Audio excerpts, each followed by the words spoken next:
So there are multiple ways to expand single bracket expressions with a coefficient at the front of the bracket. But what happens if that coefficient is partly letter, i.e. an unknown value, and part of the actual expression itself, so some sort of unknown variable? How do we deal with that, particularly when we're combining two variables that are the same, or if we've got two variables that are different from one another? The question would be, how do we expand those, and how do we deal with this new level of complexity that comes into play with it? So let's have a look at this. Now there are two methods that we can use for expanding a single bracket of this format with a coefficient at the front, and this still applies to when that coefficient is some sort of variable relating to the scenario itself, or an independent variable that is not within the bracket, so two different variables. Now the first of those two methods is CrabClaw. Now one thing to note is that the method of CrabClaw doesn't change at all in any way, shape or form whether there's letters, numbers, a combination of letters and numbers outside the bracket as a coefficient. The technique itself stays the same. We use our lines to link up CrabClaw and indicate what two elements are going to be multiplied together, and we then form that calculation. So the first line tells me I'm going to do x times x. My minus stays the same because nothing is touching it. And my third element is then given by x times the bit outside the bracket multiplied by the last term. What I then have to do is I have to simplify. Now, x times x is basically something times itself. And if we think mathematically in terms of what that is, if you take a number or a variable and multiply it by itself, you are squaring it. So something written as x times x, we would write as x squared. We'd get rid of the multiplication in it, and we'd realise that that's what that expression stands for. That minus stays the same, and then we've got x times 3, which in this case is written as 3x. So there we go. That's what it looks like when it's expanded, and that's how we expand it using CrabClaw. Another method that can be used for expansion is using a table. So using a method, we would place the expression within a table and work it through. Now, whenever we've used a table in the past, our top left is always the times, it tells us the operation, and our top row is whatever is within the bracket. So it's an x, take away 3. Now remember, we take the minus 3 in there, we take the operational sign, and it helps us deal with any sign issues that come up later on. The column becomes the x, so the element outside. We then look at the elements within the boxes, and remember each box is column times row. So the first box here becomes x times an x. There's our x squared, similar to when we did it in the first expression in the first method. And the second box then becomes an x times a minus 3, which becomes take away 3x. So overall, we end up getting x squared minus 3x, which is the exact same as what we got when we did it CrabClaw. Now you'll notice that nothing has changed in terms of the general method itself. All that actually changes and comes into play is the letters may be written a slightly different way. So, for example, the x times x becomes x squared for shorthand. The x times negative 3 would become minus 3x. We get rid of multiplication, remember, between a letter and a variable, or two variables, so that it just makes it quicker and easier for us to write. What if there's a letter and a variable and a number outside? So we've got a mixture of coefficients and variables. Well, general technique doesn't change. We can put whatever we want outside the bracket and the technique doesn't change. It's still going to be the same. So if we were to use CrabClaw, 3x plus 2x plus 7, and we used our lines to indicate with a multiplication for each of them, we'd end up with 3x times 2x. The plus stays the same, nothing's touching the plus. We would then have 3x times 7. Then at this point, we'd do what's normally expected of us, to simplify each thing. Now this first term is 3x times 2x. When we have something like this, we have to think back to our very fundamental elements of algebra. we put the numbers together with multiplications and we put the letters together. So I'd do 3 times 2 to get 6. I'd then have x times x, which we just discussed, is x squared. So 3x times 2x becomes 6x squared, and then 3x times 7 becomes 21x. So there's the solution for that. If I were to approach it using the table, again, my fundamental setup would be the same.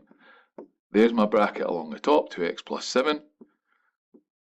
There's my coefficient outside, and we have to remember to have an x as our top left part. So we then look at each of it. Now remember, the element is the row times the column. So the first box will be 3x times 2x. Well, there is our 6x squared. We've then got 3x times the plus 7, which would become plus 21x. So therefore, the whole thing then becomes 6x squared plus 21x. So same as before. One thing you might notice with these is there's no set single constant element with it. Because I'm multiplying and expanding the whole bracket with a letter element, i.e. a variable outside, everything's going to contain some sort of variable element. So just bear that in mind. It might look different, but that doesn't mean it's wrong. What about though if I've got multiple variables? How do I approach that? I'll give you a hint. You don't change. We don't change the general steps for doing it. All that will change is what happens later on when we do a bit of jiggery pokery with letters and things. But it's not actually hugely difficult. Let's be 100% honest. So if I have my bracket, my 2x bracket 4x plus y, and I use my crab claw to expand it, so there's a multiplication for each of them, which is what each of the lines represent, as we've said. I'd have 2x times a 4x from that first one, plus stays the same. I'd then have 2x times a y. Now that first element, the 2x times 4x, follows a similar fashion to the previous question. Multiply the numbers together, multiply the letters together, would give me then 8x squared plus, now 2x times y. When you're simplifying something like this, you've got to remember you can only put together what is the same. So there's no other number, so it's going to be a 2. Now x and y are totally different from each other. So x times y, we can't combine into one term. So it has to be left as x, y. So when I've expanded the bracket, I end up with 8x squared plus 2xy. Has to be written in that manner. Remember, we can't combine if they're different variables. If I were to use my table method, like I did before, again, there's the times. My bracket would be at the top, so I've got a 4x, and a plus y, and I've got my 2x there for my coefficient at the front. Each box, again, product of row and column.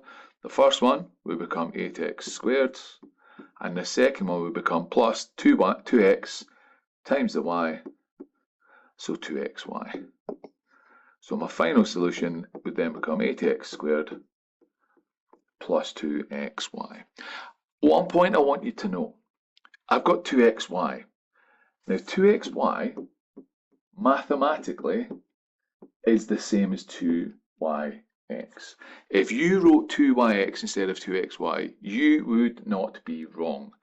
However, we like to write things in alphabetical order as part of our simplification. So when it comes to looking at things like solutions in textbooks, exam papers, revision materials, etc., you will see it written as 2xy rather than 2yx, 99.9% of the time.